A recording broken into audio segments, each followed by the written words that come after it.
bonsoir, merci de suivre ce soir ce live spécial consacré au programme Grande École de l'ESSEM. Alors, pour nous parler du programme Grande École de l'ESSEM, nous recevons ce soir Jérôme Villot, qui est directeur du programme Grande École de l'ESSEM, mais je crois directeur de l'ensemble des programmes de formation du groupe ESSEM, et Simon Licard, qui est étudiant en deuxième année actuellement dans le programme Grande École. Alors messieurs, bonsoir, merci d'être présents pour répondre aux différentes questions.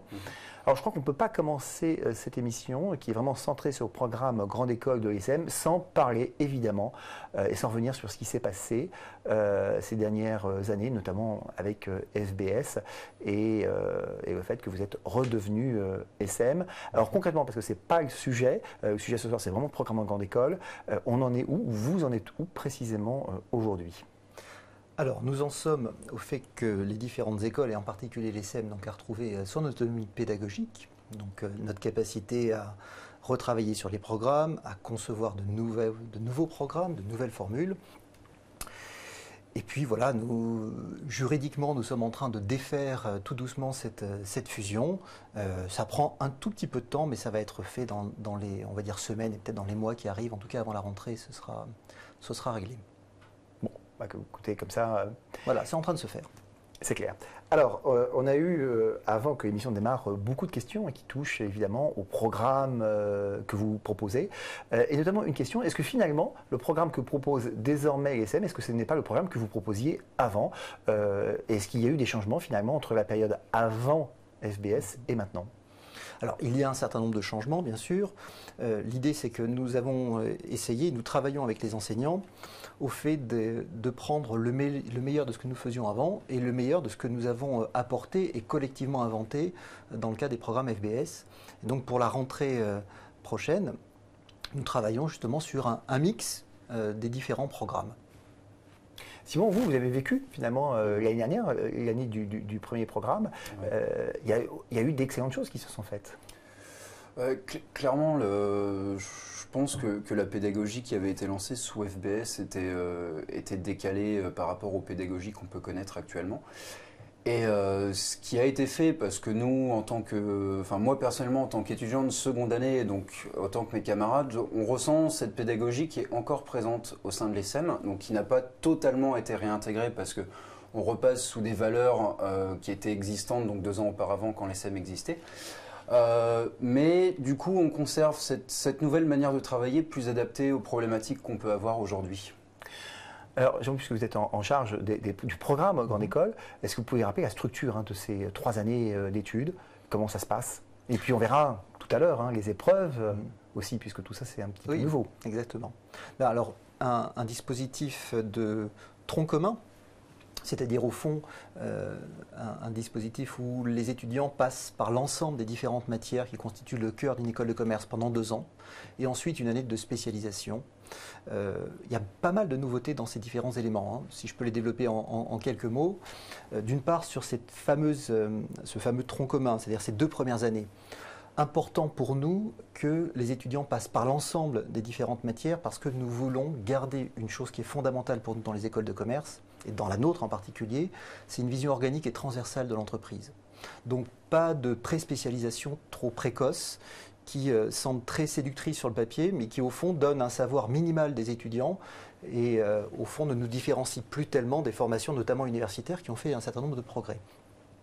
Alors malgré tout cela, on a quand même un certain nombre d'électifs que nous mettons en place, des électifs d'application, des électifs d'expertise, qui permettent aux étudiants de choisir, mais leur domaine d'application ou une expertise particulière durant ces 2 premières années.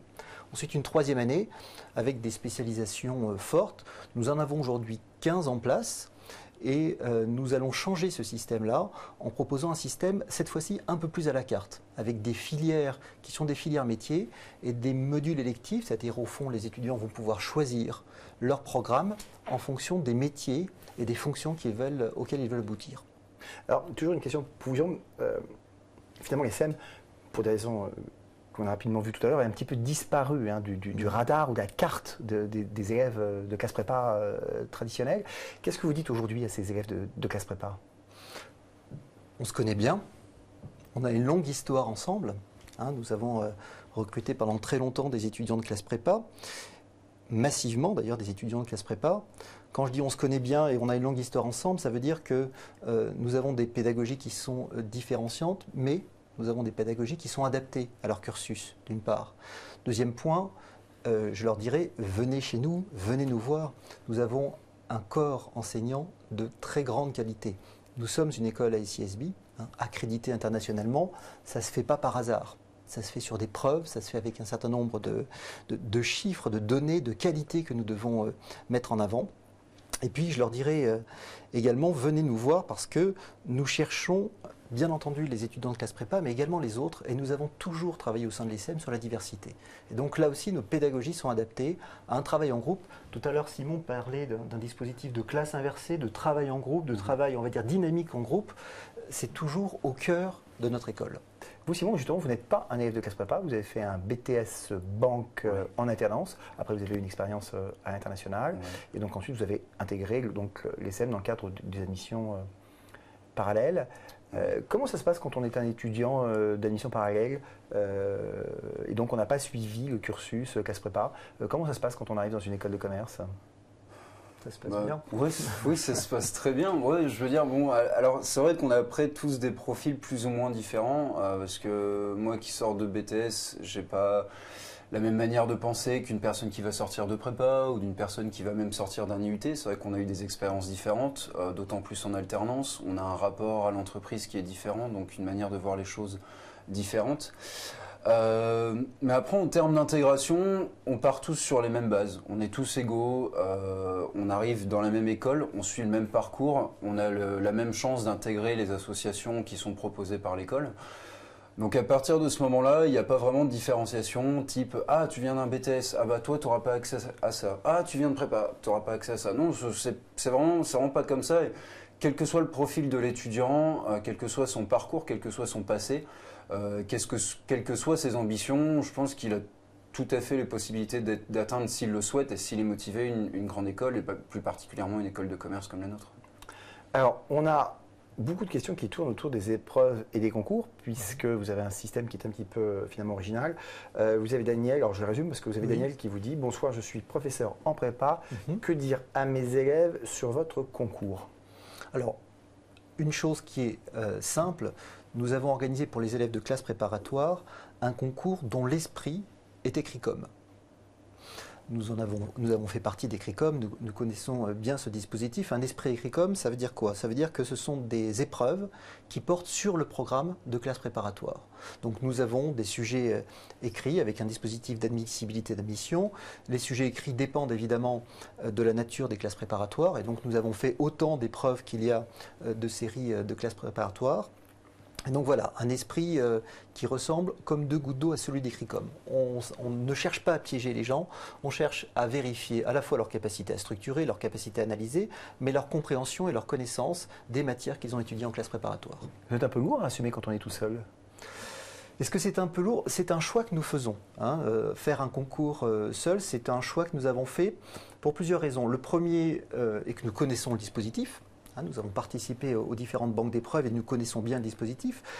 Le deuxième point qui est pour nous très important, ça correspond à un certain nombre de nos valeurs chères à l'école. Nous avons 4 valeurs à l'ESSEM qui ont construit l'ESSEM, évidemment, que nous avons continué à porter tout au long de l'aventure FBS et que nous continuons à porter aujourd'hui, que sont l'intégrité, l'humilité, l'engagement et la curiosité. Et dans cette notion d'intégrité, l'idée de pouvoir faire un concours en bonne et due forme qui correspond aux standards de ce qui se fait et qui permet de tester les étudiants sur des éléments pour lesquels ils ont été préparés, c'est-à-dire de ne pas les prendre au piège, de ne pas les déstabiliser, était pour nous important. C'est des valeurs que vous vivez au quotidien, Simon? Oui, bien sûr. Dans lesquelles vous vous retrouvez? Ça vous parle quand Oui, non, mais tout à fait. À la fois par rapport aux cours qui nous sont dispensés, donc les matières révèlent bien, la manière dont ils sont enseignés révèle bien ces valeurs, et aussi quelque chose qui est très important au sein de l'ESSEM, qui est l'accompagnement que peut faire donc à la fois les professeurs, à la fois le personnel au niveau de l'administration, dans le cadre de nos études. C'est-à-dire que demain, moi j'ai un besoin, je sais que j'aurai quelqu'un pour me répondre, que ce soit sur une question purement administrative, que ce soit sur une question plus éducative, pédagogique. Il y a quelque chose que je n'ai pas compris, je sais qu'il y a une porte qui me sera ouverte, que je peux aller me renseigner auprès d'un professeur pour avoir une solution à mon problème. Et ça intègre bien les cas de valeur qui ont été cités par M. Villot. Alors une question un peu technique sûrement pour vous, Oui. quel est le score TOEIC que vous demandez à la sortie de l'école, 750 ou 850? Très bien, c'est une bonne question. C'est 750 TOEIC. Bon, eh ben c'est clair puisqu'on vous demandait de clarifier. Voilà. Luc vous dit, mais allez-vous retourner dans l'Écricom? Alors, aujourd'hui, nous faisons notre concours propre. Nous sommes en discussion avec tout le monde.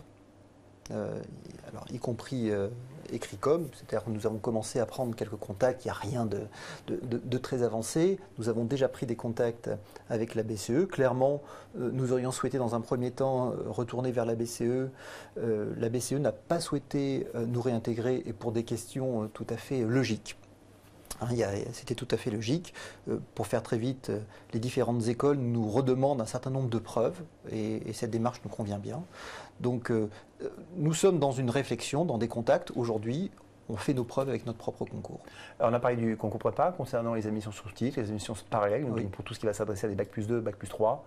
Un dispositif cette fois-ci d'admissibilité sur des dossiers. Nous demandons un dossier un peu complet, à la fois comprenant des notes, des CV détaillés, reprenant évidemment les différentes expériences, mais également des choses peut-être un peu différentes, comme une note sur le projet professionnel et le projet personnel des étudiants, en tout cas des candidats, parce que pour nous c'est extrêmement important. Des études en master et des études en école de commerce et de management, comme la nôtre, ce n'est pas un hasard, ça ne doit pas se faire par hasard. Donc c'est vraiment porté par un projet, évidemment des lettres de recommandation. Qui permettent de valoriser les différentes expériences des candidats. Donc une admissibilité et ensuite des épreuves d'admission, donc des oraux, dans lesquels nous allons mélanger, et ça correspond à ce que nous disions tout à l'heure, mélanger les prépas et les AST. Un point très important, ce mélange c'est séparé. Voilà, d'habituellement c'est séparé, ce qui de notre point de vue n'est pas une bonne chose. Et donc nous avons conçu des épreuves qui permettent ce mélange, des épreuves individuelles évidemment comme des entretiens, mais également de langue, des entretiens individuels, des entretiens de motivation, mais également des entretiens, des constructions collectives, c'est-à-dire un travail en commun avec ces différents profils. Et cette capacité à travailler en commun est pour nous absolument essentielle parce que c'est ce que nous faisons dès que les étudiants arrivent en cours. Parce que c'est vrai qu'en règle générale, les périodes d'entretien, vous avez les périodes d'entretien pour les élèves de classe prépa, et puis vous avez les périodes d'entretien avec les AST. D'ailleurs, ce n'est pas forcément les mêmes jurys. Ce n'est pas les mêmes jurys, c'est souvent pas tout à fait les mêmes épreuves. Et quand c'est les mêmes épreuves, on a une différence de profil. Finalement, ces entretiens uniques ne sont pas très satisfaisants pour les uns et les autres. Pourquoi ? Pour les prépas, on est sur des choses très normées et entre guillemets, ils sont attendus au tournant à l'avance. Pour les AST, ils sont sur les mêmes épreuves alors qu'eux ont été moins préparés et du coup, on ne les juge pas tout à fait sur les mêmes critères. Là, on a conçu des épreuves qui permettent à tout le monde d'être mélangés à pied d'égalité en tenant compte des parcours et en permettant à chaque candidat de se valoriser. Vous, Simon, on en discutait un petit peu avant l'émission.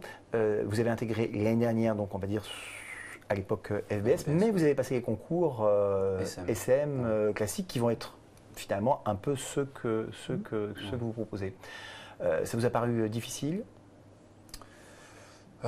J'ai envie de dire, à partir du moment où on prépare son concours, je ne sais pas si on peut parler de difficulté, donc après ça dépend de l'implication de chacun. Pour ma part, c'est vrai que j'étais motivé à intégrer une école de commerce, plus particulièrement l'ESSEM, pour des raisons locales, parce que je viens de Touraine, et aussi par les formations qu'elle pouvait dispenser. Donc partant de ce principe-là, j'ai travaillé mon concours, donc tous les tests qui se passaient à l'époque, c'était le TAGE-MAGE je crois, les tests oraux, les rendez-vous qui pouvaient être faits par Écricom et par l'autre organisme qui passait les concours, je n'ai plus le nom, donc des sessions d'entraînement, etc. pour se préparer au concours, parce que c'est vrai que c'est pas non plus quelque chose à prendre à la légère, c'est des tests de logique, tests de réflexion, des entretiens de personnalité. Là, il y aura une autre dimension qui est l'entretien de groupe, qui est en plus, à mon avis, beaucoup plus pertinente qu'un entretien individuel. Mais c'est vrai qu'après, à partir du moment où on prépare le concours, on a toutes ces chances, on a toutes ces possibilités d'intégrer une grande école. Jérôme, on vous demande si votre concours sera intégré dans la procédure SIGEM. Alors, pour l'instant, non. Mais ça fait partie des choses. Alors, aujourd'hui, nous ne sommes pas dans SIGEM. Nous comptons y rentrer. Alors, quand je dis nous comptons y rentrer, nous avons bien maintenu tous les standards qui nous permettent soit de réintégrer une banque de concours, soit de réintégrer SIGEM avec notamment une admissibilité, une admission. Le choix que nous avons fait est de rentrer dans des standards qui sont connus, qui sont des normes comprises à la fois par les candidats et à la fois par l'ensemble des professions. Et donc voilà, les démarches sont également en cours. Aujourd'hui, beaucoup de contacts sont lancés sur tous les sujets. Et ça prend un peu de temps pour se mettre en place. Sinon, vous demandez quelles sont les dates de concours et si elles s'inscrivent dans les dates de concours habituelles des grandes écoles.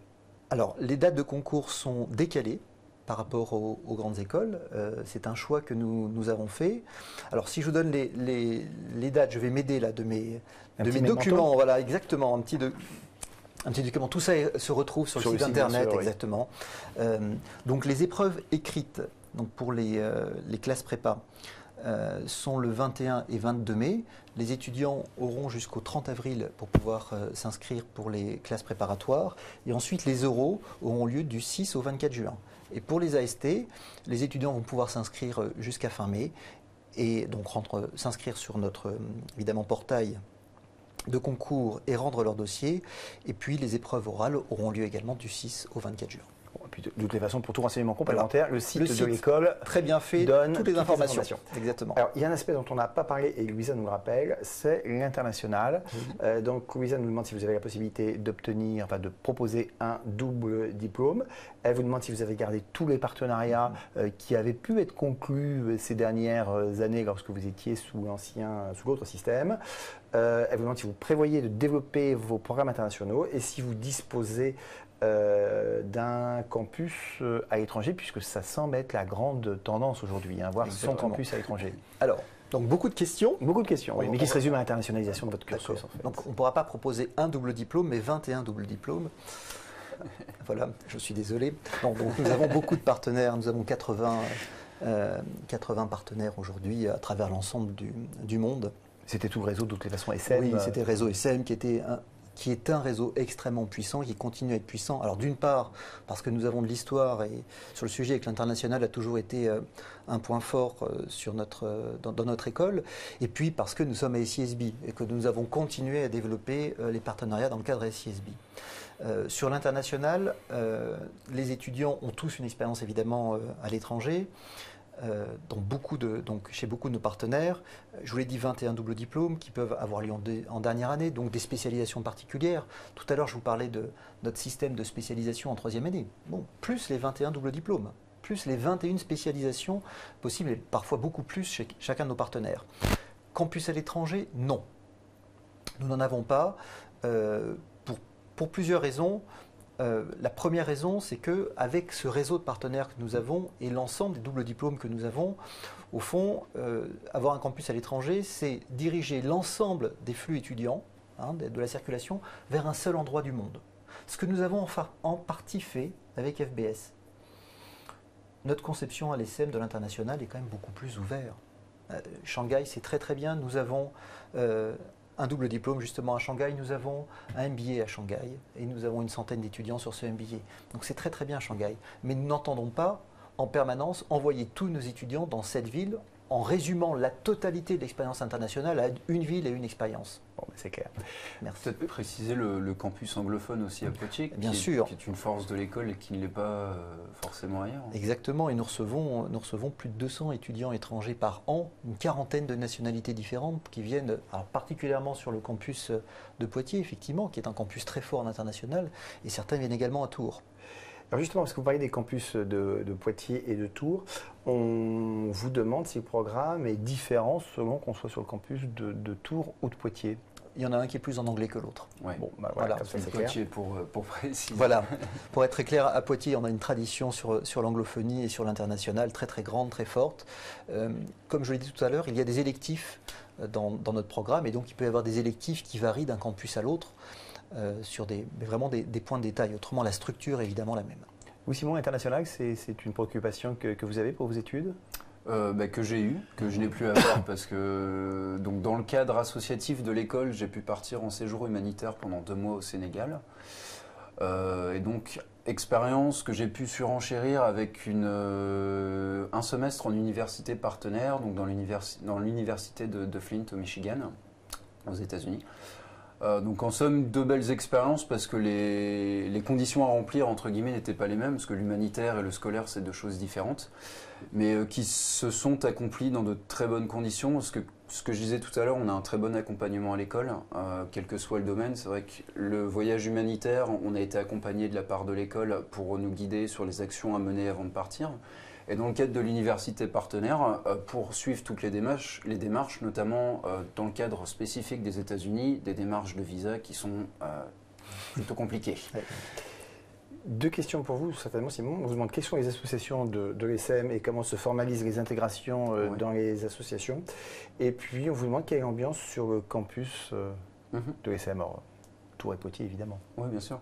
Au niveau associatif, pour l'instant, je ne vous cacherai pas que le nombre a un peu réduit, parce qu'on a un peu moins d'étudiants qu'auparavant. Mais on garde des associations très très fortes en valeur. On a des associations historiques. On a bien évidemment, comme beaucoup d'établissements, un bureau des étudiants, donc qui s'occupe d'organiser divers événements, que ce soit des soirées, que ce soit des repas, que ce soit des barbecues, etc.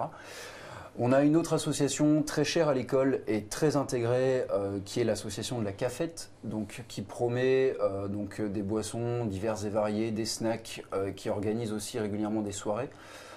Nous avons des associations à tendance économique, notamment une junior entreprise, qui est une association très forte dans le cadre des grandes écoles, que ce soit école de commerce, école d'ingénieur, donc qui a une très bonne représentativité et qui permet une réelle professionnalisation de l'étudiant. Nous avons d'autres assos économiques comme Acced qui proposent des opérations de conseil auprès d'entreprises, une association qu'on appelle la Job Service qui fait de l'intérim. Mais on ne va pas tous les citer parce que... Non, il y en a beaucoup. Il y en a beaucoup. Ouais, il y en a beaucoup. Ouais, il y en a beaucoup, effectivement. Et là, le directeur des programmes qui parle, toutes ces activités en objectif pédagogique. Oui. C'est-à-dire qu'il y a beaucoup d'activités, il y a beaucoup d'associations. On est en train, pareil, de les revoir, de reformaliser tout cela. Mais à chaque fois, il y a des objectifs pédagogiques et toutes ces expériences sont très très fortes pour les étudiants. C'est des expériences au moins aussi fortes probablement que les stages qu'ils font. Alors, puisque vous parlez de stage, est-ce que vous avez gardé cette très forte relation et proximité avec les entreprises? Oui. Oui. C'est une constante de l'école et en l'occurrence une chance extraordinaire parce que les entreprises nous soutiennent. On a un certain nombre de grands groupes qui nous soutiennent, évidemment les entreprises locales, mais de grands groupes, on ne va pas tous les citer non plus, mais que ce soit Adidas, que ce soit Microsoft ou que ce soit, voilà, il y a quelques grands groupes qui sont en permanence avec nous, Otis, Mage, enfin, voilà, il y a beaucoup d'entreprises. Et alors ce soutien se traduit comment ? Se traduit par différentes choses. Il y a un soutien financier, et c'est important pour nous. Il y a un soutien dans les activités pédagogiques, c'est-à-dire que ces entreprises acceptent de servir de support en exercice pédagogique pour nos étudiants. Et puis nous avons un soutien tout simplement parce qu'elles parlent de nous. Et donc voilà, cette relation, elle est privilégiée. Juste un mot, ça correspond aussi aux valeurs. C'est-à-dire que les liens qui ont été tissés avec ces entreprises, si elles résistent dans le temps et si elles résistent à nos différents changements, en tout cas aux tests que nous avons faits, on en parlait ensemble en début d'émission, si ces entreprises nous sont fidèles, c'est parce que nous avons créé des liens durables avec les valeurs dont je parlais tout au début. Puisque vous parlez d'entreprise, est-ce que l'ESM propose une partie de son programme en apprentissage ou en alternance? Oui. Tout à fait. La dernière année, nous avons 12 mois d'apprentissage sur notre dernière année. D'ailleurs, Simon... Je suis actuellement en pleine période de recherche, de candidature, d'entretien. Donc, l'avantage que propose l'ESM et ce que je trouve très intéressant, et ce qui m'a aussi séduit, c'est que l'alternance est proposée que sur la dernière année. L'avantage qu'il y a, c'est que lors de la dernière année, on choisit notre spécialisation. Donc notre alternance, en fait, est choisie par rapport à la spécialisation qu'on va vouloir intégrer. Et ce qui nous permet du coup vraiment de se focaliser sur les missions, d'avoir un cadre bien précis dans lequel évoluer et dans lequel acquérir de nouvelles compétences. Point important ça, notamment en termes de salaire. Quand l'alternance est choisie au moment de la spécialisation, ça permet pour les étudiants qui en bénéficient d'avoir des salaires durant leur alternance, mais surtout après. Oui, aussi. Beaucoup plus importants, parce que ce sont de vrais alternants sur un vrai métier choisi. Alors, question de Richard, parce qu'on ne peut pas échapper à la parenthèse finalement, quelque part FBS. On vous demande, les diplômés de 2016 seront diplômés de quelle école? ESM. ESM. tous nos diplômés seront SM. D'accord. Il n'y aura pas de diplômés FBS. Bon, écoutez, c'est clair. Et on vous demande si l'intégration des diplômés est bonne. C'est peut-être un peu tôt. Si l'insertion des diplômés est bonne, mais c'est peut-être un petit peu tôt pour y répondre. Pour les chiffres que nous avons, c'est excellent. C'est-à-dire que nous faisons chaque année une enquête d'insertion. Donc, 90% de nos étudiants trouvent leur emploi en 4 mois. Ça se passe extrêmement bien. On a 20% qui travaillent à l'étranger. Alors, puisque vous avez des chiffres précis, Francky vous demande quel est le salaire moyen. 37 000 euros. Ça, c'est clair. Voilà. On va dire par an. Oui, pas par mois. Oui. Non, très provisoirement. Parce que là, par mois, je pense que les inscriptions augmenteraient d'un coup. Non, on ne demande pas. On va revenir 2 secondes sur l'alternance parce que l'alternance, c'est quelque chose d'important. La grande difficulté aussi, c'est de trouver une entreprise d'accueil. Donc là, j'imagine que vous appuyez, évidemment, sur vos démarches personnelles, mais aussi sur le réseau relationnel du groupe SM pour trouver une entreprise. L'avantage qu'a l'ESM, c'est d'avoir un énorme réseau derrière. C'est beaucoup d'étudiants donc dans des entreprises diverses et variées. On a vraiment tous les secteurs. On a que ce soit de la finance, que ce soit de la vente, que ce soit de la publicité, de la communication, etc. Et c'est le fait de pouvoir profiter de ces ressources-là pour nous aider dans nos recherches. Donc, c'est-à-dire que dans le processus de recherche, si je prends mon cas personnel, j'ai d'un côté donc mes recherches perso. Donc je vais aller sur les sites internet des entreprises, BNP Paribas, je suis plus intéressé finance que BNP Paribas, Crédit Mutuel, etc. etc. Mais d'un autre côté, c'est aussi le support qu'apporte l'ESM, donc toujours dans cette notion d'accompagnement et en prenant en compte le réseau des anciens. C'est-à-dire que les anciens, dans leurs entreprises, vont faire remonter au niveau de l'ESM les offres de candidature, les offres de recrutement, excusez-moi, pour les mettre à disposition directement auprès des étudiants. Donc aujourd'hui, moi je cherche en alternance, donc on a une base de données qui est alimentée régulièrement par les offres qui tombent de par le réseau des anciens. Mais si je voulais, même pas en soi faire de l'alternance, donc faire un cursus qu'on pourrait appeler classique, donc 6 mois de spé et 6 mois de stage, je sais qu'à la sortie de mon stage, je pourrais aussi compter sur le réseau de l'école pour trouver un emploi. Parce qu'il y a aussi des offres en CDI, en CDD, qui sont proposées régulièrement de par les anciens. Et ça, c'est une force qu'on a aussi à l'école et j'ai plus en tête le nombre d'anciens étudiants de l'école, mais c'est vrai. 17 000. 17 000, ouais. C'est 17 000 personnes qui sont dévouées à aider les nouveaux étudiants. Oui. Annie vous demande, le réseau des anciens est-il toujours actif? Oui. Bon, la réponse est claire, d'autant plus que vous avez cité. Oui, question de Patrick, quels sont les parcours de spécialisation qu'on peut trouver sur vos campus de Poitiers et de Tours à partir de septembre 2015, voire septembre 2016? Alors, c'est deux choses différentes. Détail, oui, ça va être un peu compliqué. On couvre tous les grands champs avec des spécialisations qui sont en français, des spécialisations qui sont en anglais, avec donc des dimensions internationales ou des dimensions techniques en France. On a un vrai savoir-faire sur les parcours de spécialisation, ils se sont créés avec le temps et ces parcours de spécialisation sont un mix secteur-métier. Bien, c'est ce que nous avons en septembre 2016. En septembre 2015, pardon. Oui. Pour 2016, c'est ce dont je parlais tout à l'heure, nous sommes en train de revoir notre copie pour essayer de faire un système qui soit tout aussi, on va dire, large pour les étudiants, mais à la fois un peu plus flexible, c'est-à-dire permettre à chaque étudiant de composer un peu plus son propre parcours. Sofiane vous demande, proposez-vous toujours un master finance avec des équivalences pour le DSCG? DSCG. Oui, c'est ça. 5 UE ou 7 sur 7 UE. Alors voilà, donc nous avons aujourd'hui un parcours finance effectivement qui a lieu. Nous sommes en train de réfléchir à la suite. Alors à savoir, est-ce que nous maintenons ce dispositif en l'état ou pas? Pour rien vous cacher, cela dépend énormément des démarches que nous sommes en train d'entreprendre, que nous avons entrepris auprès du ministère et que nous avons entrepris pour maintenir dans le temps les équivalences. Donc aujourd'hui, ce parcours existe. Nous ne l'ouvrons pas l'année prochaine et nous travaillons pour la suite.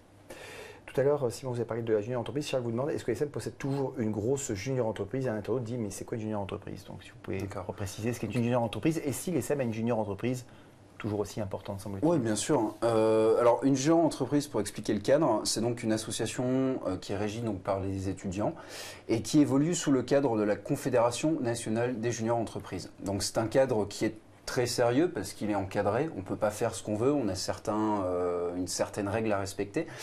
Et dont l'activité s'oriente principalement autour du conseil aux entreprises. Donc, l'activité en soi va pouvoir varier selon les écoles. En commerce, ça va être surtout des études de marché, ça va être du conseil, de l'accompagnement. On prend une école d'ingénieur, ça va être par exemple de la structuration de sites web, du conseil en ingénierie, etc. Mais dans un sens, une junior entreprise sort toujours les mêmes valeurs. Ces notions d'accompagnement, de relations clients, etc., très importantes. À Tours, je ne vous cacherai pas qu'à la même image que l'école, il y a eu quelques petits changements parce que la fusion FBS a fait fusionner les juniors entreprises de Tours, Poitiers et Clermont. Aujourd'hui, donc cette année, on est revenu donc sur Junior SM Conseil, qui est la junior entreprise de Tours-Poitiers, de l'ESM Tours-Poitiers. Et en termes d'activité, on est largement dans le vert aujourd'hui. On a des équipes commerciales qui démarchent toutes les semaines pour obtenir des clients, qui donc se préoccupent de leurs besoins, qui répondent à leurs besoins et qui donc fournissent une activité aujourd'hui qui est totalement viable parce que comme je vous le disais, on est dans le vert et donc qui nous permet de continuer et de pérenniser nos activités. Donc on a bien compris que c'était actif. Tout à fait. Jérôme, on a une bonne équipe cette année. On a une bonne équipe aussi. Hein. Une question pour vous, Jérôme. Oui. Qu'est-ce que vous répondez aux élèves, soit classe prépa, soit d'AST, qui ont, hélas, le mauvais réflexe de regarder les classements et de chercher comment se positionne toujours une école par rapport à une autre? C'est pas forcément la bonne solution, mais bon, il faut en tenir compte. C'est un des éléments. Voilà, qu'est-ce que vous leur répondez? Sur le fait qu'ils ne nous trouvent pas tout de suite. C'est ça votre question. Bien, c'est un choix que nous avons fait. Pourquoi ce choix? C'est un choix que nous avons fait qui est un choix évidemment de court terme. L'objectif n'est pas de disparaître des classements parce que ce n'est pas quelque chose qui nous aide fondamentalement. Par contre, à un moment donné, il faut être un peu cohérent. Nous sommes dans des moments de changement. Nous voulons avoir une communication qui soit claire sur l'ESM et sur l'histoire de l'ESM. Apparaître aujourd'hui dans les classements, nous apparaîtrions sur quoi? Sur les éléments précédents, à savoir sur les éléments liés à FBS. Donc l'objectif est de définitivement tourner la page d'FBS et que l'ESM soit classée pour ce qu'elle est et pour ce qu'elle a toujours été. Tous ceux qui... les étudiants, en tout cas les étudiants AST ou les élèves en classe préparatoire, ont juste à faire 2-3 petites recherches sur les classements de l'ESM, ils connaîtront son niveau.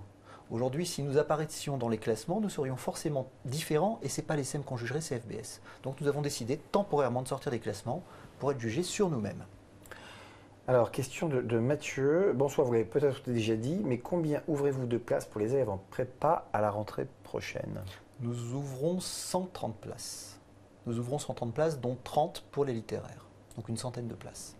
Donc, ce qui est clair, et ce qu'on ressent à travers tout ce que vous avez dit, c'est qu'après cette période, l'ESM revient clairement dans la cour des écoles qui recrutent de manière importante auprès des élèves de classe préparatoire. Exactement. Oui, parce que nous cherchons la diversité des profils. Et la diversité des profils ne consiste pas à exclure les étudiants de classe prépa, ce qui malheureusement a été fait dans un passé récent. Ça ne correspond pas à notre histoire, ça ne correspond pas à notre philosophie. Nous voulons du partage, du mélange. Et habituellement, c'est comme ça que voilà, les étudiants travaillant entre eux ont une meilleure appréhension des problèmes et donnent un meilleur résultat. Pédagogiquement, c'est meilleur. Vous avez un campus agréable à Tours et à Poitiers? Alors, Poitiers, je ne m'exprimerai pas trop parce que j'y ai jamais mis les pieds. Comme je suis à Tours, j'habite à Tours. J'en parlerai. Vous en parlerez. Parce que moi, j'ai jamais eu l'occasion de me rendre à Poitiers, donc du coup, je ne connais pas. Mais oui, à Tours, on a un beau campus, on a un matériel qui est tout à fait à la taille de l'école. On a donc de la vie aussi sur le campus. C'est vrai que ça, c'est un élément qui est pour moi à prendre en compte. C'est vrai que quand on est étudiant, on aime bien avoir de la vie. Je vous parlais de la cafette tout à l'heure. Quand on arrive le matin, qu'on veut prendre un café, on ne se rejoint pas à la machine à café. On se rejoint à la cafette, on parle avec les amis, on parle avec le président de la cafette, etc. Le midi, c'est pareil, et puis après, tout ce qui est soirée, tout ce qui est événement, etc., ça fait partie du campus, de la vie du campus, et c'est vrai que c'est des éléments à prendre en compte et qui sont très intéressants.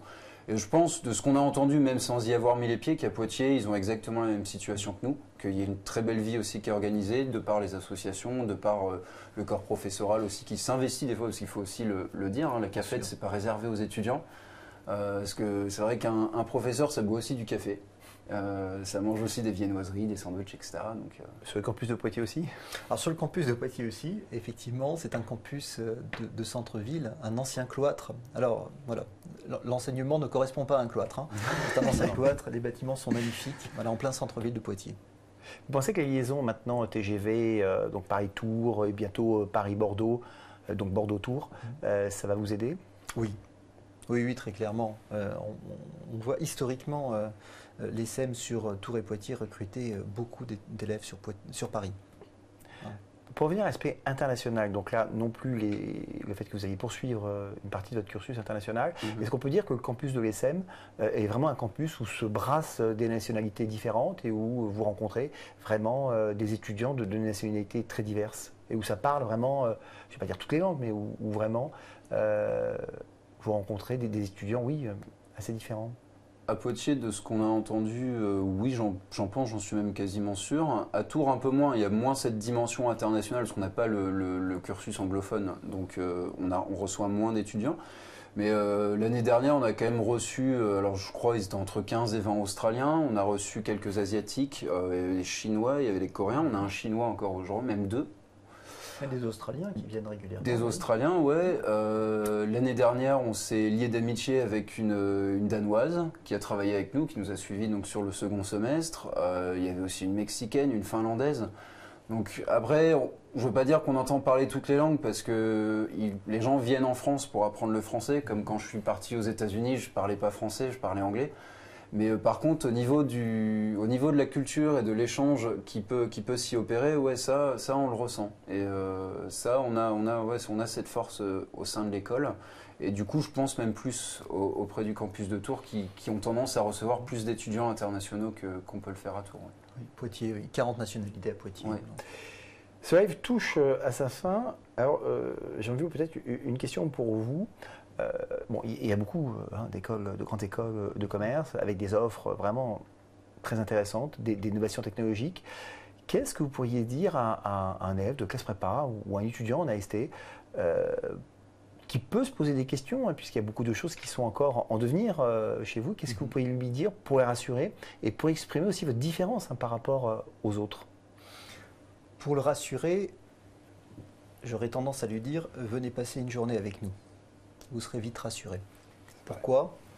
Parce qu'avec une journée sur place, en voyant les enseignants, en voyant le mode de travail, en voyant la qualité, l'histoire dont je parle depuis le début sur l'ESSEM, cette histoire, c'est juste du savoir-faire de la part de nos enseignants qui s'est accumulé avec, on l'a vu ces derniers temps, avec en même temps beaucoup d'innovation. Donc pour rassurer les gens, ce serait relativement simple.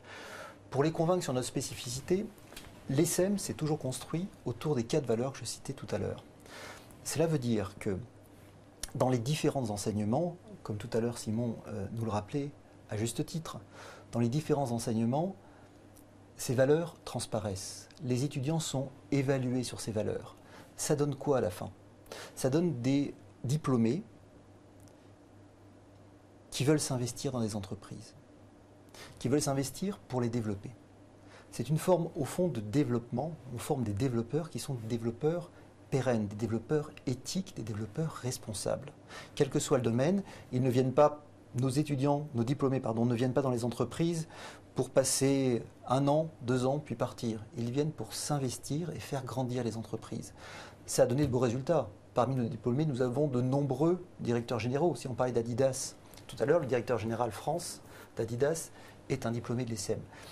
On pourrait parler avec lui de ces sujets-là, peut-être le ferez-vous un jour, vous verrez qu'il mettra les valeurs en avant. C'est ce qui permet à nos diplômés de faire grandir leur entreprise et de s'investir réellement. C'est une vraie différence aujourd'hui dans les écoles de commerce. Nous resterons donc sur cette conclusion.